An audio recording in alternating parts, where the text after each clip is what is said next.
الحمد لله نحمده ونستعينه ونستغفره ونؤمن به ونتوكل عليه ونعوذ بالله من شرور أنفسنا ومن سيئات أعمالنا من يهده الله فلا مضل له ومن يضلله فلا هادي له ونشهد أن لا إله إلا الله وحده لا شريك له ونشهد أن سيدنا ونبينا مولانا محمدا عبده ورسوله صلى الله عليه وعلى آله وأصحابه وبارك وسلم تسليما كثيرا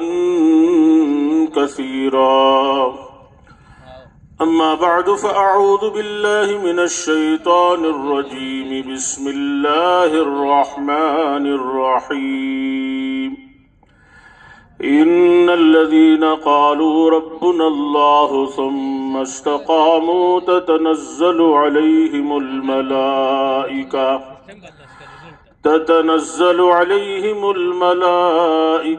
ألا تخافوا ولا تحزنوا وأبشروا بالجنة التي كنتم توعدون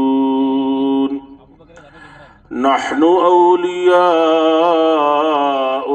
في الحياة الدنيا وفي الآخرة وَلَكُمْ فِيهَا مَا تَشْتَهِي أَنفُسُكُمْ وَلَكُمْ فِيهَا مَا تَدَّعُونَ نُزُلًا مِّن غَفُورٍ رَّحِيمٍ وَمَنْ أَحْسَنُ قَوْلًا مِّمَّن دَعَا إِلَى اللَّهِ وعمل صالحا وقال إنني من المسلمين وقال النبي صلى الله عليه وسلم إذا عظمت أمتي الدنيا نزعت منها هيبة الإسلام وإذا تركت وجل أو كما قال عليه الصلاة والسلام۔ محترم دوستوں، بزرگوں، بھائیوں، اللہ رب العزت نے پوری دنیا کے انسانوں کی دنیا اور آخرت کی کامیابی اپنے دین میں رکھی ہے۔ دین زندگیوں میں جو آئے گا وہ محنت سے آئے گا۔ اسی محنت کے لیے ہر زمانے میں اللہ رب العزت انبیاء اکرام علیہم الصلاۃ والتسلیمات کو اس دنیا میں، اس روئے زمین پر انسانوں کی ہدایت کے لیے اور اسی دین کی سرسبزی اور شادابی کے لیے اور اللہ رب العزت کے قانون کو دنیا میں نافذ کرنے کے لیے اللہ پاک نے نبیوں کو دنیا میں روانہ فرمایا، اور سب سے آخر میں حضرت جناب محمد الرسول اللہ صلی اللہ علیہ وسلم کو اللہ پاک نے اسی دین کے لیے اس دنیا میں بھیجا۔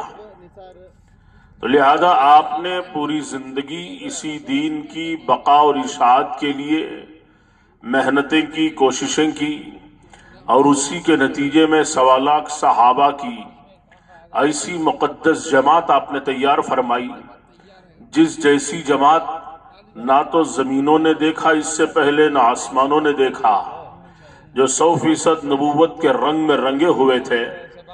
تو ایسی مبارک جماعت کو چھوڑ کر آپ دنیا سے تشریف لے گئے، تو لہذا انہی کے ہاتھوں پوری دنیا میں دین کی سرسبزی اور شادابی کا کام ہوتا رہا۔ اب ان 1400 سالوں میں انہی کے جانشین اور نائبین اللہ کے دین کو لے کر دنیا میں چل رہے ہیں، اور انشاءاللہ یہ قیامت تک سلسلہ چلتا رہے گا۔ دنیا کی زندگی بڑی مختصر، بڑی چھوٹی اور عارضی ہے۔ اصل جو زندگی ہے وہ آخرت کی ہے اور وہ موت پہ شروع ہونے والی ہے۔ عیسیٰ علیہ السلام کے قول کے مطابق دنیا صرف 3 دن کی ہے۔ دنیا کا پہلا دن جسے عربی میں الامس کہا جاتا ہے، گزشتہ کل، عشناہ ولن یعود، جس کو ہم نے گزار دیا وہ دن کبھی بھی لوٹ کر کے واپس نہیں آئے گا۔ جس کی جتنی زندگی گزر گئی، کسی کے 20 سال، 40 سال، 70 سال، جتنی زندگی گزری وہ دنیا کا پہلا دن ہے، اس کو گزار دیا گیا، وہ واپس کبھی دن واپس نہیں آئے گا۔ بوڑھا آدمی چاہے کہ میں جوان بن جاؤں، نہیں ہو سکتا۔ جوان چاہے میں بچہ بن جاؤں، نہیں ہو سکتا۔ جتنی زندگی گزر گئی وہ گزر گئی۔ اور دنیا کا دوسرا دن الیوم، آج کا دن، نعیشہ ولن یدوم، جس کو ہم گزار رہے ہیں لیکن دوام نہیں۔ یہ بات صبح میں کہنا چاہیے تھا، افسوس کی بات ہے کہ آج دنیا کا دوسرا دن بھی گزر گیا۔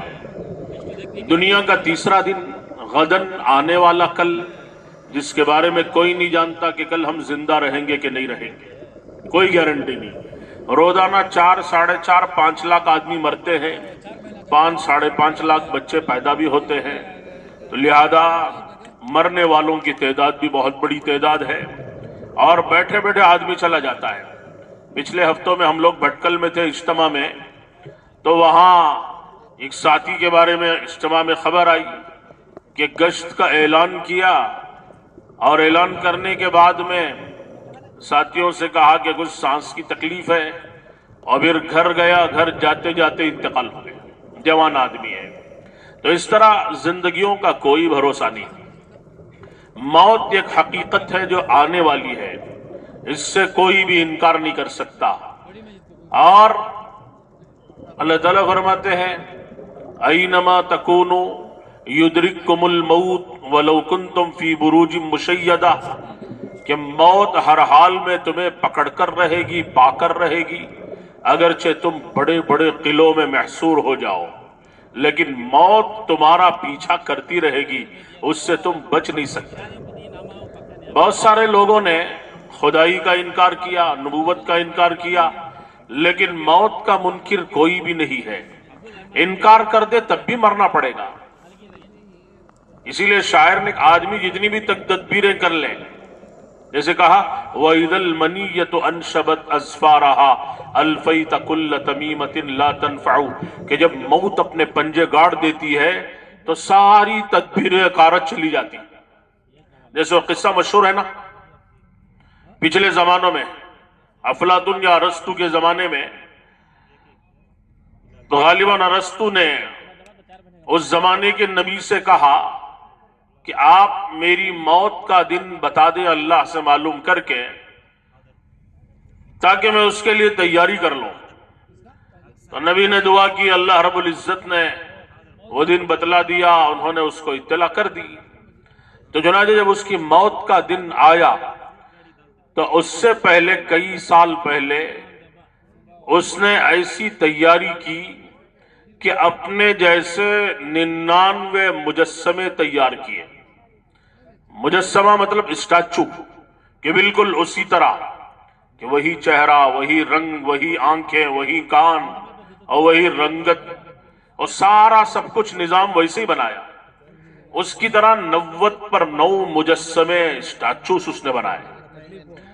اور جس دن موت کا وقت آیا، اسے معلوم تھا کہ آج مجھے مرنا ہے، تو 99 میں خود وہ ایک جگہ ایسی بنا چکا تھا کہ جس میں وہ کھڑا ہو جائے تو کوئی بھی نہیں کہہ سکتا کہ اس میں اصلی کون ہے، نقلی کون ہے، بالکل ہو بہو اسی طرح۔ تو موت کا دن و وقت جب آیا تو 99 مجسمے سواں بن کے یہ کھڑا ہو گیا۔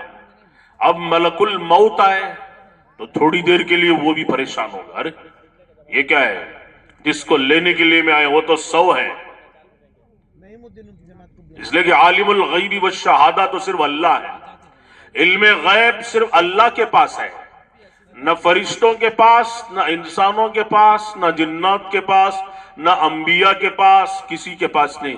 عالم الغیب والشہادہ صرف اللہ ہے۔ تو ملک الموت چونکہ وہ بھی مخلوق ہے، تھوڑی دیر کے لیے پریشان ہو گئے، ارے کون ہے؟